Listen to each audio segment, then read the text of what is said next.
Freedom isn't peace. To me, freedom is a war. It's a quiet war between what you believe and what you're willing to tolerate. It's not designed to protect your feelings or your beliefs or your faith. Freedom, in my opinion, is designed to protect your neighbor's right to offend everything you worship. You want a Christian nation? Well, be careful what you wish for. Because the moment the laws become holy, you better pray the next prophet likes your version of God. I think that human beings love control. And people don't just want to control for safety. They want control because it feels like purpose. When the law mirrors your belief, it feels right. So you assume it's right because it feels moral, justified, even divine. But what happens when the power changes hands? What happens when someone else's God is in power? When their scripture define yours as crime? There's a segment of the Christian population that wants laws against, I don't know, gay marriage, abortion, or even blasphemy in some cases. But they forget the mirror. What if your son is gay and he's on trial for breaking Leviticus? Theocracy is only beautiful when it's your theology. I think control gives a certain level of comfort, and comfort gives identity. And identity, in a weird way, breeds glory. The illusion of sacred combat. Because you don't just want to be right, you want to be righteous. You want your God in the courtroom, your values written in law, your morality with a badge and a gavel. But if you build a system that crushes the wicked today, what happens when you become the wicked tomorrow? What happens when it's your faith that's the threat?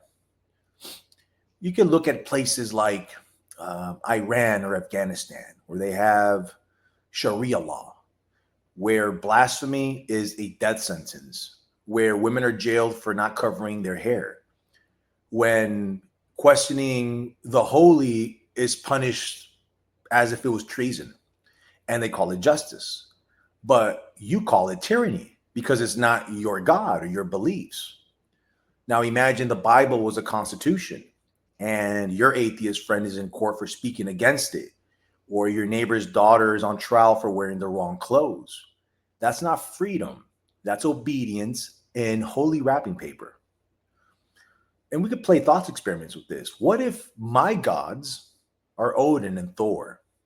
And what if my religion honors war, conquest, and vengeance? What if my commandments are fire and violence? What if human sacrifice is sacred to me? Or what if I show up to your church with the Sons of Anarchy? Because that's how my gods like to get down. That's how he wants us to gather. In that case, in that scenario, do you still want faith in the driver's seat? This is the litmus test. This is the test of liberty. Can you live beside people who think you're wrong and let them be free anyway? To me, real freedom is allowing someone to believe something that offends you.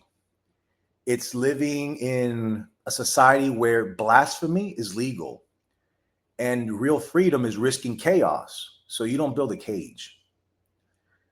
I think it was Voltaire who said, "I disapprove of what you say, but I will defend to the death your right to say it." Pretty wise, in my opinion, because liberty isn't safe. It's sacred, because only in the storm can our souls choose, if you will. Let me give you a personal truth, something I want to share. I don't like the idea of abortion. I don't like the idea of a woman getting an abortion in 8 months. Now, if it's a medical emergency, if it's about survival, then yes, her safety comes first. Absolutely. But in most cases, my preference is I wish the situation didn't happen at all.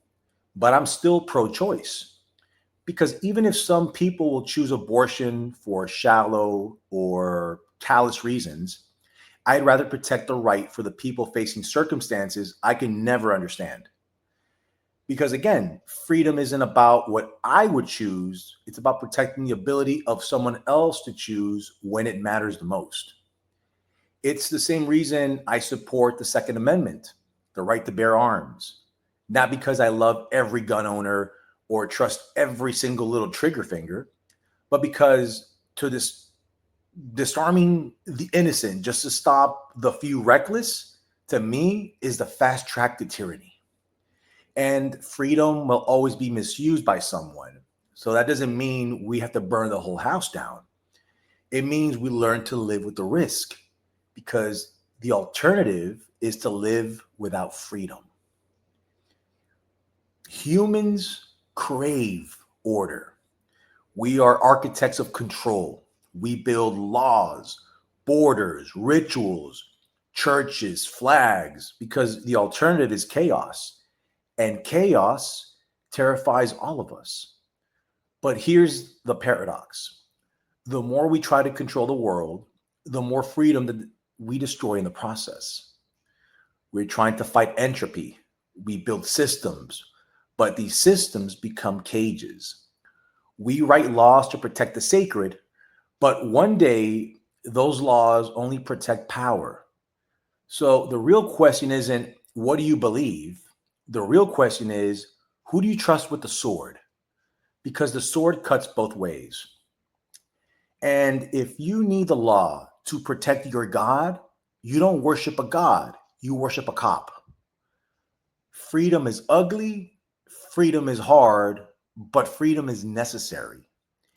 And you don't get to choose only the parts you like because once you start censoring and banning and criminalizing, discomfort, you've already lost. True freedom is dangerous, but it's the only thing that keeps you human. We are architects of control, but the moment you build a prison, make sure you're not the first one locked inside because freedom, it hurts and it has to. Because without it, you're not alive, you're just behaving. And like always, remember, guys, to lift more, eat more, rest more, love more, and hate less.